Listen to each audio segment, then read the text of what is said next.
একটা রাজনৈতিক দলকে নির্মূল করার আহ্বান একটা সরকার দল থেকে আসে, সেই বাংলাদেশে আমরা মাননীয় স্পিকার ফিরতে চাই না। আজকে এই সংসদে আমাদের একটা ন্যাশনাল এগ্রিমেন্টের দিকে যেতে হবে। আমরা পলিসির জায়গায় আমাদের বিরোধিতা থাকবে, পলিসির জায়গায় আমরা এগ্রিমেন্টের মধ্যে থাকবো, কিন্তু আমাদের একটা রেড লাইন টানা উচিত। এই লাইনটা আমরা ক্রস করব না।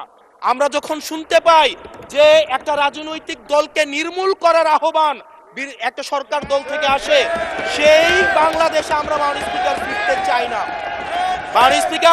মাননীয় স্পিকার, আমরা এখানে আমরা কনস্ট্রাকটিভ ভাবে পলিসির জায়গা থেকে আমরা আর্গিউ করব, আমরা এগ্রি করব, আমরা ডিসএগ্রি করব, কিন্তু মাননীয় স্পিকার নির্মূলের রাজনীতি, বিনাশের রাজনীতি, দমনের রাজনীতি, পীড়নের রাজনীতি যদি আমরা বাংলাদেশে আবার পরিচয় করাই, ইন্ট্রোডিউস করাই, সেইখান থেকে এই সংসদের কেউ বেনিফিটেড হবে না।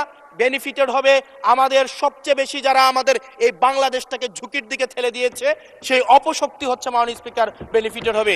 সেজন্য আমরা ঐক্যবদ্ধভাবে ধন্যবাদ। বাংলাদেশটাকে বিনির্মাণ করি।